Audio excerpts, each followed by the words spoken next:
Salve Eletroaddicts! Hoje a gente vai descomplicar um pouquinho a ergoespirometria.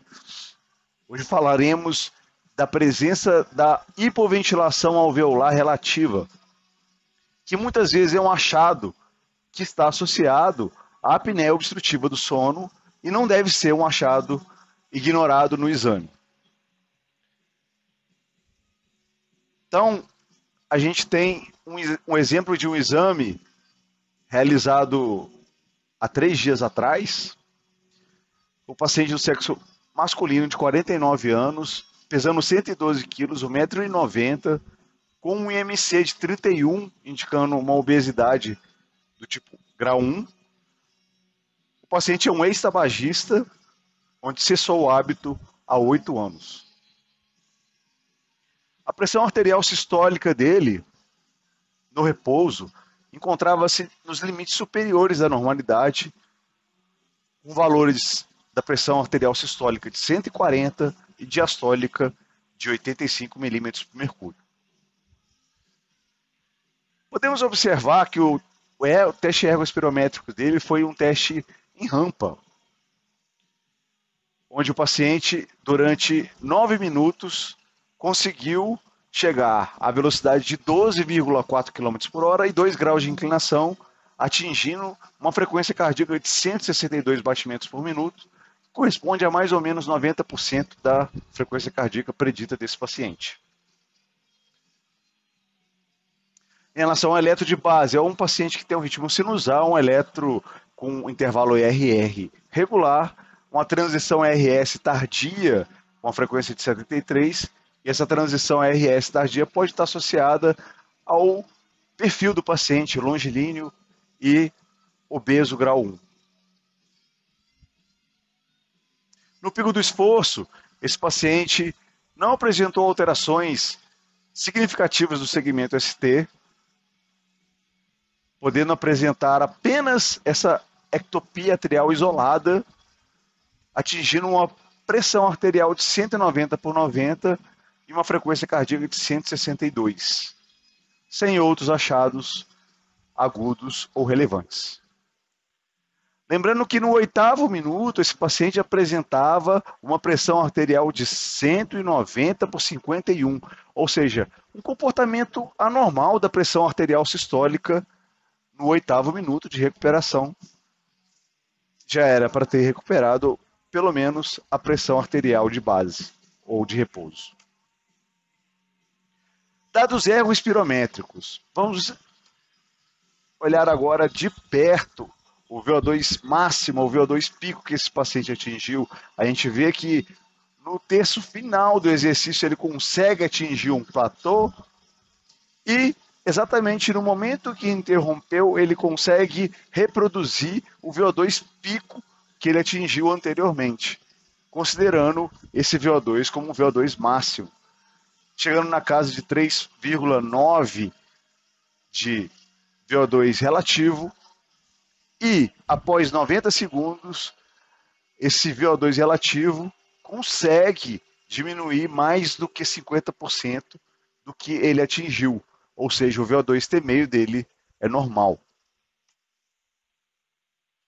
Ainda em relação ao VO2 máximo, já podemos perceber através desse gráfico que a área achurada e a área que tem um risco horizontal azul, o paciente consegue ultrapassar os 100% do predito. Isso já é um critério de não haver disfunção ou limitação cardiocirculatória. Em relação ao primeiro limiar, a gente teve um primeiro limiar um pouquinho supra, ou seja, quando o primeiro limiar é um pouco tardio, mas em função da obesidade ou talvez da tolerância à presença da acidose lática. Alguns podem me perguntar por que eu não coloquei esse primeiro limiar nesse ponto onde há realmente uma alternância da inclinação em relação ao início do esforço. Porém, quando a gente usa o método ventilatório, a gente encontra um nítido salto ventilatório nesse ponto e inequivocamente a gente tem uma relação, um RER de 0,93, completamente compatível com o primeiro limiar desse paciente, que atingiu 79% do máximo nesse momento e 89,4% do VO2 predito no primeiro limiar.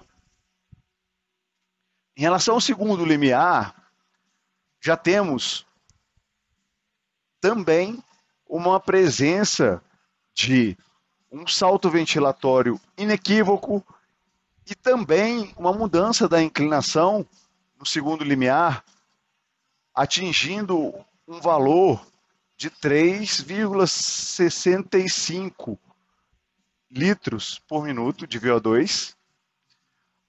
Nesse ponto, a relação entre os gases é de 1,13, ou seja, é maior do que 1. E, em relação ao VO2 máximo, esse VO2 no segundo limiar atinge o valor de 95%, que é um valor completamente compatível com essa faixa, ou esse limite de ponto de compensação respiratória, ou segundo limiar. Em resumo, aqui nós temos os 4 sistemas divididos: o sistema cardiovascular, o sistema metabólico, o ventilatório e o cardiocirculatório periférico. E aqui percebemos que esse paciente atingiu 115% do VO2 predito dele, segundo a fórmula de Wassermann. Então ele foi muito acima, não havendo nenhum tipo de limitação. Porém, quando observamos a ventilação, especialmente o VE/VCO2, que no primeiro limiar tinha um valor de 29, atingindo 30, ou seja, um delta de 1, a gente imediatamente vai olhar o PET de CO2 ou a capacidade desse paciente eliminar ou fazer uma hiperventilação final que elimina esse gás carbônico e permite a queda fisiológica do PET de CO2. E aqui a gente observa que, em relação ao VO2 máximo no pico do esforço, houve uma queda de aproximadamente 1,5 em relação ao primeiro limiar. Ou seja, há uma queda fisiológica ineficaz desse PET de CO2, compatível com o distúrbio chamado de hipoventilação alveolar relativa. Então, no meu laudo, eu coloquei que a reserva ventilatória foi consumida quando a gente tem um valor de normalidade maior do que 15% e menor do que 40%, a gente achou 6%. Isso é um achado comum em pessoas que têm um VO2 acima de 100% do predito, ou estão bem condicionados, né? E o volume corrente foi de 3,07, lembrando que esse paciente é um paciente que tem 1,90 m, e o volume minuto de 146,1 litros por minuto, mostrando uma frequência respiratória de 47,7 no pico de esforço.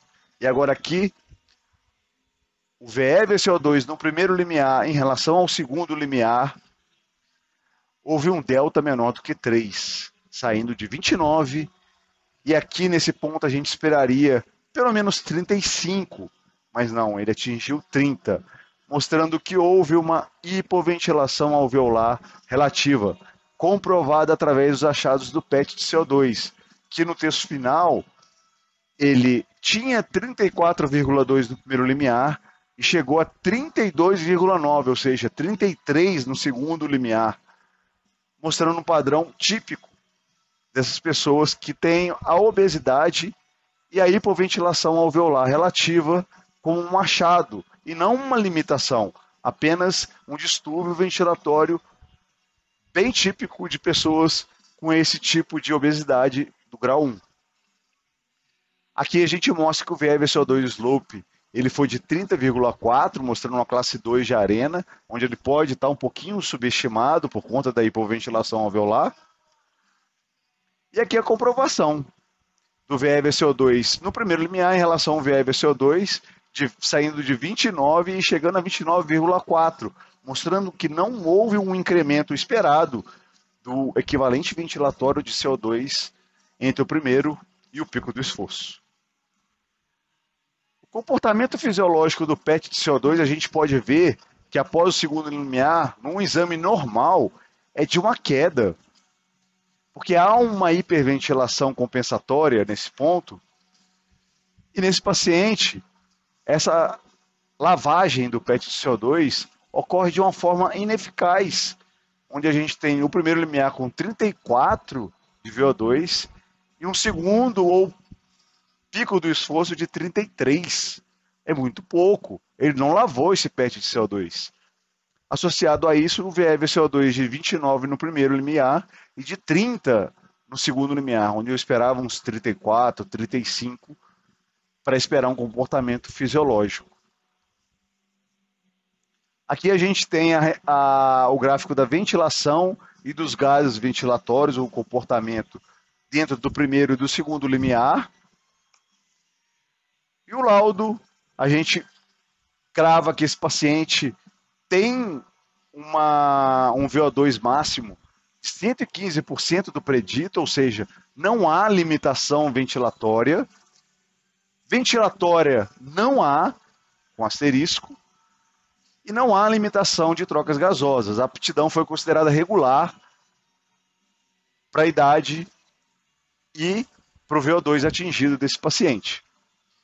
Então, o asterisco, ele mostra que, apesar de não ter havido uma limitação funcional ventilatória, a presença da morfologia em platô do VF-CO2 ou do equivalente ventilatório de CO2 durante quase todo o exame após o primeiro limiar, associado a uma queda ineficaz fisiológica do PET de CO2, esses dois achados em associação sugerem o distúrbio de hipoventilação alveolar relativa. Ou seja, esse achado é compatível muitas vezes com a apneia obstrutiva do sono. Esse paciente relatou também que ele fez uma polissonografia do sono há 5 anos, onde identificou períodos pequenos de apneia obstrutiva. Então vale a pena a gente investigar novamente essa polissonografia, porque tanto o comportamento da pressão arterial sistólica, quanto esse comportamento anormal, ventilatório, do pico do esforço, são passíveis de classificá-lo como uma hipoventilação alveolar relativa ou uma possível apneia obstrutiva do sono incipiente, já causando uma alteração na pressão arterial sistólica da recuperação desse paciente. Então, ficar de olho que às vezes um exame que parece funcionalmente não ter limitação, ele tem alterações incipientes, importantes e relevantes. Muito obrigado, um grande abraço aí para vocês.